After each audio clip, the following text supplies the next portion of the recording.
تمہیں جنت سے نکال کر جہنم میں لے ایک جو ناشکری اللہ تعالیٰ کو پسند اللہ تعالیٰ کا وہ مشہور واقعہ ہے آپ نے سنا ہوگا پھر دوہرا دیتا ہوں اللہ اکبر کہ سیدنا ابراہیم علیہ السلام ملک شام سے اپنے بیٹے مکہ شریف کے اندر جو اسماعیل رہتے تھے ان کو ملاقات کے لیے پہنچے سال کے بعد دروازہ کھٹکھٹایا اندر سے جو ہے ان کی بیوی زوجہ محترمہ کی آواز ہے کون پوچھا اسماعیل کو ملنے آیا کہاں ہے فرمایا کچھ عرصے سے سفر میں گئے ہوئے کہیں گئے ہوئے اچھا بیٹا یہ بتاؤ تمہارے گھر کی گزر اوقات کیا ہے تو جو تھی کوئی زبان پہ نہیں اللہ معاف کرے وہ کہنے لگی کبھی ہوتی ہے کبھی نہیں کبھی کھانا مل جاتا ہے کبھی نہیں ہوتا کبھی گزارا ہوتا ہے یعنی زبان سے وہ شکر نہ ادا کیا کہنے لگے بیٹا میں جا رہا ہوں آپ فرمانے لگے جب اسماعیل آئے نا کہنا ملک شام سے ایک بزرگ گئے تھے وہ یہ کہہ رہے تھے کہ اس چوکھٹ کو تبدیل کر دینا اس چوکھٹ کو واپس آئے تو زوجہ محترمہ کہنے کہ جی بابا آیا تھا وہ ایسے سے آپ کو پوچھا پھر یہ میسج چھوڑ کے گیا آپ کے لیے فرمایا جا تجھے طلاق اس نے یہ پوچھا میں نے یہ جواب دیا تو فرمایا انبیاء کرام اتنا مقدس جماعت ہے کہ اللہ تعالیٰ گوارا ہی نہیں کرتا کہ اس خاندان کا کوئی فرد زبان سے ناشکر کرتا دوسرے خاندان اسی خاندان دوسری شادی کر پھر کچھ عرصہ ہو رہا پھر وہی عادت میں ملاقات کے لیے پھر حضرت اسماعیل علیہ السلام نے مختصر کرنا تو کہا بیٹا گزارا کیا ہے انہوں نے کہا اللہ خلق احلات ہوئی تھی انقلاب نہیں آ گیا تھا اللہ کا شکر ہے ہمیشہ پیغمبروں کو فخر ہی پسند ہوتا ہے میرے آقا علیہ الصلوۃ والسلام نے فرمایا چاہوں تو میں وہ پہاڑ کو ٹھوکر مار دوں وہ سونا بن کر میرے ساتھ سبحان اللہ لیکن الفقر فقری الفقر چٹائی میں ہے مثلا کیا ہے عرش بری ہے اور بیٹھے چٹائی پر ہے یہ پیغمبر اللہ اکبر تو کہا بیٹا اس نے جب زبان سے شکر ادا کیا انہیں حالات کے ہونے کے باوجود کہ اسماعیل جب واپس آئے تو کہنا بابا تمہیں میسج یہ پیغام دے کر گیا تھا اس چوکھٹ پر قائم رہنا ہے اس چوکھٹ پر قائم رہنا ہے آئے حالات بتائے ایسا کہا ایسا پوچھا یہ پیغام دے گئے فرمایا مبارک ہو تو ایک پیغمبر کی بیوی ہونے کا حق ادا کرتی ہے سبحان اللہ کا شکر اب یہاں سے ابن جوزی بھی یہاں اٹھ پڑا وہ عاشق رسول تھا وہ اپنی تفسیر میں کیا کہتا ہے آخر یہ معمولی سی بات میں ایک عورت کو طلاق دلوائی گئی اور ایک عورت کو کہا کہ اس پر قائم رہنا ہے تو وہ فرماتے ہیں اس لیے کہ اس نور سے اس لڑی سے اس سر سے میرے اور آپ کے محبوب نے آنا سبحان اللہ میرے اور آپ کے لجپال آقا نے آنا تھا اللہ تعالیٰ کو یہ بھی گوارا نہیں تھا کہ میرے محبوب کی جتنی نسل در نسل ہے اس کے اندر کوئی ایک ناشکرہ بندہ پیدا عقیدہ رکھنا ہے یار لوگوں نے کہا کہ آپ کا باپ باز عازر تھا مشرک تھا ارے وہاں ناشکرہ بھی اس لسٹ میں میرے اللہ تعالیٰ نے اس کو نکال دیا مشرک کو کب برداشت کر سکتے لوگوں میں مشہور بات ہے کہ حضرت ابراہیم کے والد کا نام جو تھا وہ آزر تھا وہ بت پرست نہیں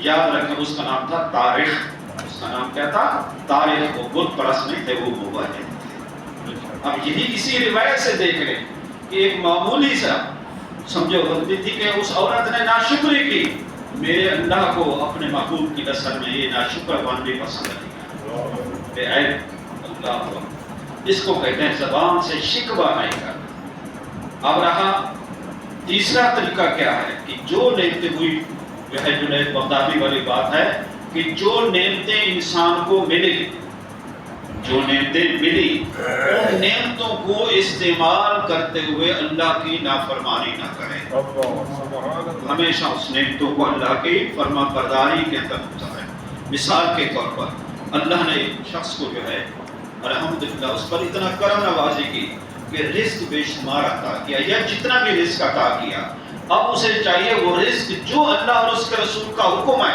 اس کے مطابق خرچ کرے اس کے مطابق خرچ کرے یہ نہ ہو اس کا رزق شادی کے وقت تجریب پر استعمال ہو ڈانسروں پر استعمال ہو سینما گھروں میں استعمال ہو کعبہ خانوں میں استعمال ہو شراب پر استعمال ہو نہ یہ سراسر اللہ تعالیٰ کی ناشکری ہے بلکہ اس کا دیا ہوا رزق اس قسم کے محفلوں پر خرچ اس قسم کی جہاں سرکار کا ذکر ہو رہا وہاں خرچ ہو، جہاں اللہ اور رسول نے خرچ کرنے کا حکم دیا ہے وہاں خرچ ہو۔ ایک آنکھ کو دیکھ کر آنکھ اللہ کی نعمت ہے کہ نہیں؟ اس کو بھی تو استعمال کرتے ہیں، تو اس کا آنکھ کا شکرانہ اس نعمت کا کیا ہوگا؟ اس آنکھ کے ذریعے قرآن کی زیارت کی جائے، اس آنکھ کے ذریعے اپنے مشائخ کی زیارت کی جائے، اس آنکھ کے ذریعے علماء کی زیارت کی جائے، اس آنکھ کے ذریعے احادیث کو دیکھ کر مطالعہ کیا جائے۔ یہ ہے اللہ سبحانہ و تعالیٰ کا۔ ہاں، گندی چیزوں پر اگر آپ نے اس آنکھ کو استعمال کیا تو یہ ناشکری ہے۔ اسی طرح زبان آپ ہے، زبان کو کہاں استعمال کرنا ہے؟ قرآن پاک کی تلاوت میں، اخلاق حسنہ کے وقت استعمال کرنا ہے، اچھی بات، تاکہ دوسروں میں آ کر اسلام والسلام فرمایا تمہارا اور تمہارے پاس اور کوئی صدقہ دینے کے لیے کچھ نہیں ہے، تم کسی مسلمان بھائی کے ساتھ نرم دل سے بات کر لو، یہ بھی صدقہ ہو جائے، یہ بھی صدقہ ہو جائے۔ یہ ہے زبان کا شکر۔ آج کیا ہے؟ قرآن پکڑیں، اچھی چیزیں، بزرگوں کے ہاتھ میں ہاتھ دیں، ان کی دستپوزی کریں، مساجد کی طرف چل کر جائیں، یہ ساری چیزیں اللہ تعالیٰ کی تیسرا شکر ادا کرنا ہے۔ بے آقا علیہ السلام کا فرمان ہے کہ افضل الذکر لا الہ الا اللہ و افضل الدعاء الحمدللہ۔ توجہ چاہوں گا میں اپنے ٹائم پہ انشاءاللہ۔ نعرہ تکبیر، نعرہ رسالت، نعرہ خلافت، سب سے بہترین ذکر کیا ہے؟ لا الہ الا اللہ۔ تو سب سے بہترین دعا کیا ہے؟ ہم بھی مانگتے ہیں، آپ بھی مانگتے ہیں، باقی دعائیں، لیکن میرے اور آپ کے لجپال آ کر الصلوۃ والسلام فرمایا اور میں بتاؤں کہ سب سے بہترین دعا کیا ہے؟ وہ الحمد ہے، سبحان اللہ، وہ ہے حمد۔ عقل حیران ہو جاتی ہے کہ حمد کا مطلب تو تعریف کرنا ہوتا ہے، ہم الحمد کا معنی کیا کرتے ہیں؟ تمام تعریفیں اللہ تعالیٰ کی۔ ہم کسی عالم کی، کسی شیخ کی دعا جو ہے تعریف کریں، کسی عالم کی یا کسی بزرگ کی دعا کریں، ہم جو ہے اس کو حمد کہتے ہیں۔ یہ دعا کیسے ہو گئی؟ عجیب سامان ہے۔ تو محدثین یہاں سے دور سے ایک نقطہ لکھا رہا ہے کہ میرے اور آپ کے لجپال کا آقا علیہ السلام کا فرمان کبھی غلط نہیں، بلکہ یہ الحمد جو ہے، حمد جو ہے، یہ تمام دعاؤں سے بہترین دعا ہے، تمام دعاؤں سے۔ انہوں نے پھر اس کی وجہ ہے، اس کی وجہ یہ ہے، انہوں نے کہا یہ ہے کہ جب کسی کوئی نعمت تمہیں ملے تو اس کی تعریف کر دو۔ بظاہر وہ تعریف ہے، بظاہر تعریف ہے۔ چنانچہ مجھے وہ واقعہ یاد آ گیا حاتم طائی کا۔ حاتم طائی سے کسی نے پوچھا آپ سے بھی کوئی زیادہ سخی شخص ہے؟ حاتم طائی کی سخاوت، تو جب بھی کوئی سخاوت کا نام آتا ہے تو ذہن میں حاتم طائی کا نام لو تو ذہن میں سخاوت آتی ہے، آٹومیٹک مشہور ہے۔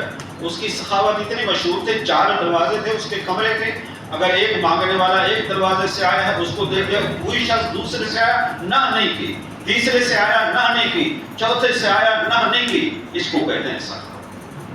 کوئی تم سے بھی کوئی زیادہ سخی ہے؟ کسی شخص نے، دوست نے اسے پوچھا، تو حیران ہوئے، یار حاتم طائی سے بھی کوئی زیادہ سخی ہو سکتا ہے؟ یہ مخلوق کی بات ہے، ایک بندوں کی، انبیاء کی بات نہیں کرتا۔ سرکار تو فرمایا انا اجود الناس، سرکار کا فرمانا ہے انا اجود الناس، اللہ اکبر، اللہ کی مخلوقوں میں سب سے زیادہ سخی ہوں، میں سب سے۔ ان کی بات نہیں ہے، کسی نے جنت مانگی تو جنت دے دی، سبحان اللہ، کسی نے دنیا کا خزانہ مانگا تو دنیا دے دی، کسی نے صحبت آپ کی مانگی تو صحبت دے دی، کسی کو خالی واپس کیا ہی نہیں ہے۔ انا اجود الناس، سرکار سب سے۔